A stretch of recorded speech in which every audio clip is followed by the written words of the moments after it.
السلام عليكم ورحمة الله وبركاته. أنا الحمد لله ربنا كرمني وقدرت أشتري شقة ودفعت مبلغ محترم. دلوقتي عاوز أبدأ أشطب الشقة بتاعتي، بس ما عنديش أي معلومات ولا عندي أي سابق معرفة ولا عندي أي خبرة بخصوص عملية التشطيب. مش عارف إيه اللي المفروض يتعمل ولا اللي هيتعمل ده يتعمل إزاي ولا يتعمل بكام ولا هياخد وقت قد إيه. تابعونا وإحنا هنجاوبكم على الأسئلة دي كلها. خليكم معانا. اتكلمنا معاكم في الحلقة اللي فاتت إننا هناخدكم معانا خلال رحلة التشطيب، بداية لما يكون التشطيب مجرد فكرة في دماغ العميل مرورا بمراحل التشطيب المختلفة.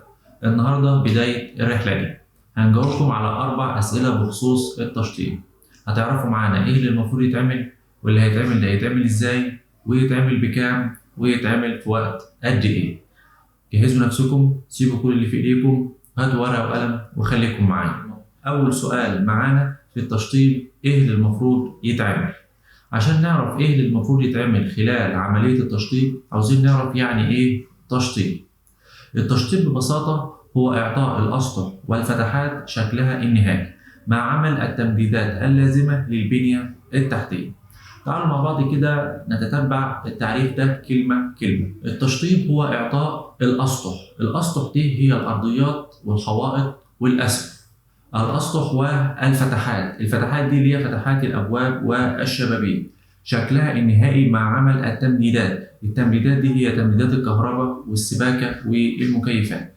كده يبقى احنا عرفنا ان التشطيب بيدور حول 5 بنود أساسية، هي الأرضيات والحوائط والأسقف، الأبواب والشبابيك، تمديدات الكهرباء والسباكة والمكيفات. كده يبقى احنا عرفنا ايه اللي المفروض يتعمل خلال عملية التشطيب.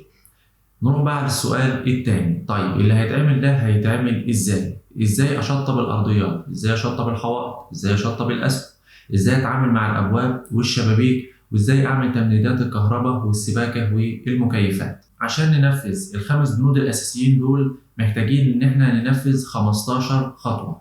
15 خطوه دول بيتقسموا على 3 مراحل اساسيه.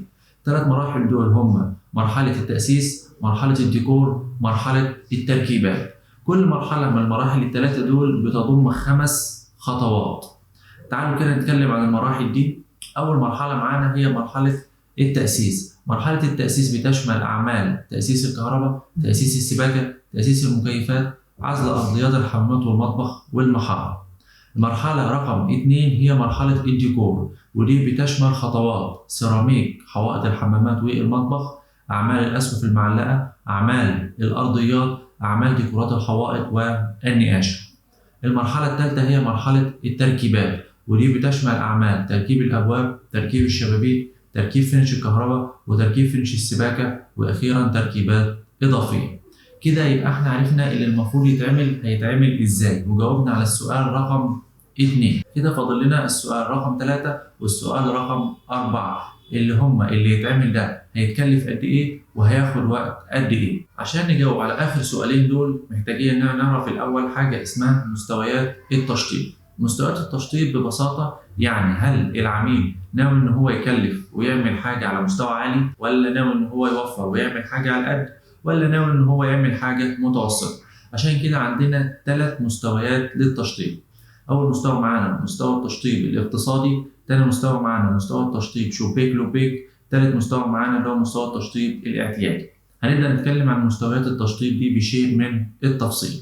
اول حاجه مستوى التشطيب الاقتصادي، ممكن نسميه مستوى التشطيب الاقتصادي او مستوى تشطيب الاساسيات او مستوى التشطيب المنخفض. في المستوى ده احنا بنشطب الاساسيات فقط باقل تكلفه ممكنه. يعني العميل في المستوى ده ما بيصرفش اي جنيه من الميزانيه زياده على الديكورات او على زيادات في الاساسيات او على اي بنود تكميليه. مجرد ان احنا بنحول الشقه من مكان غير صالح للسكن لمكان صالح للسكن، زي ما قلنا بدون اي ديكورات، بدون اي زيادات في الاساسيات، بدون اي بنود تكميليه. المستوى الثاني اللي هو مستوى التشطيب شبيك لبيك. المستوى الثاني هو مستوى التشطيب شبيك لبيك. في المستوى ده احنا بنشطب باعلى مستوى تشطيب ممكن حسب ذوق العميل بغض النظر عن التكلفه. في المستوى ده احنا حرفيا بننفذ للعميل كل اللي نفسه فيه، عشان كده احنا سميناه مستوى تشطيب شبيك لبيك. مستوى التشطيب المستوى الثالث معانا هو مستوى التشطيب الاعتيادي. وسميناه اعتيادي لأن 90% من العملاء بيتعاملوا معانا في المستوى ده. المستوى ده يعتبر مستوى متوسط ما بين المستويين اللي فاتوا. العميل بيكون عاوز حاجة متوسطة من حيث التكلفة ومن حيث مستوى التشطيب.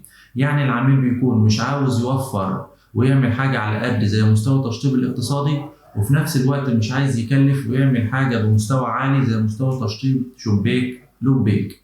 كده يبقى احنا عرفنا مستويات التشطيب الثلاثة. كده يبقى احنا جاهزين نجاوب على السؤال رقم 3 اللي هو اللي هيتعمل ده هيتكلف كام؟ احنا هنحسب التكلفة على شقة مساحتها 100 متر صافي، وهنقول لكم ازاي تحسبوا التكلفة بعد كده لو الشقة مساحتها زادت عن كده او قلت عن كده.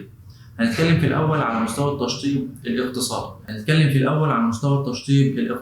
تكاليف التشطيب لمستوى التشطيب الاقتصادي لشقة 100 متر صافي بتكون 150,000 جنيه، وكل متر زيادة على المساحة بنزود 1000، وكل متر أقل بنقلل 1000.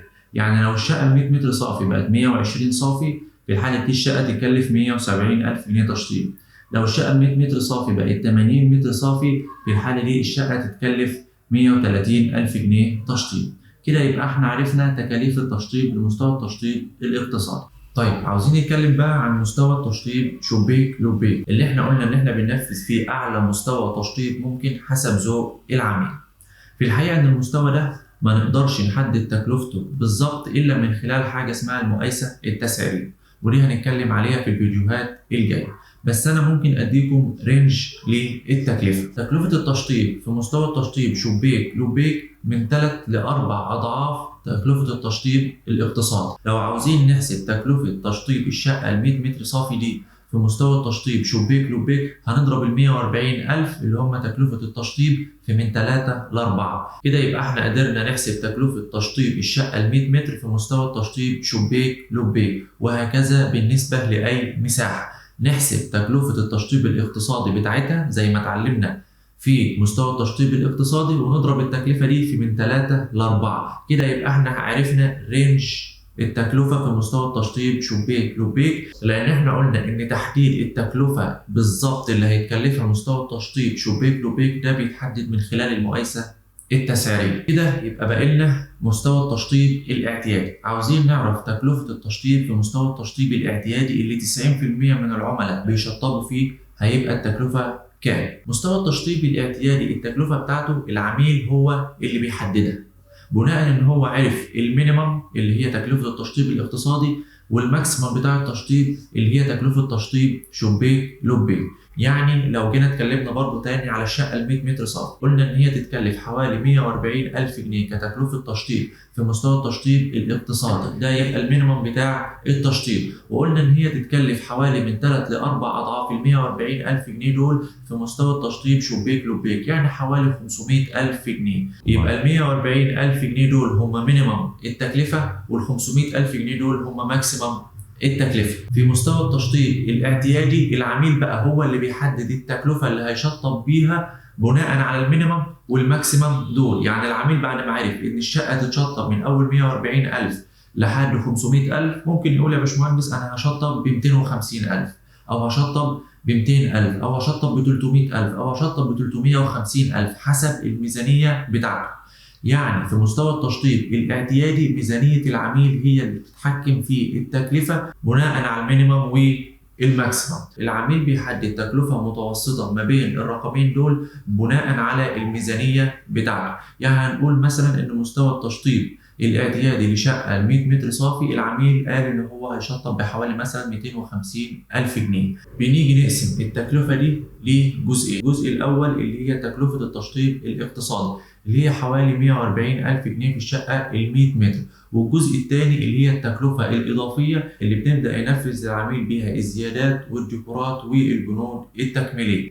يعني زي ما قلنا لو العميل هيكلف في مستوى التشطيب الاعتيادي لشقة 100 متر 250,000 جنيه، يبقى عندنا 140,000 جنيه هنشطب بيهم الأساسيات، ويتبقى عندنا حوالي 110,000 جنيه هنعمل بيها للعميل زيادات وديكورات وبنود تكميلية على حسب ذوق. كده يبقى بقى لنا السؤال رقم 4 اللي هو اللي هيتعمل ده هياخد وقت قد ايه؟ برضو الوقت بيعتمد على مستوى التشطيب اللي هنشتغل عليه.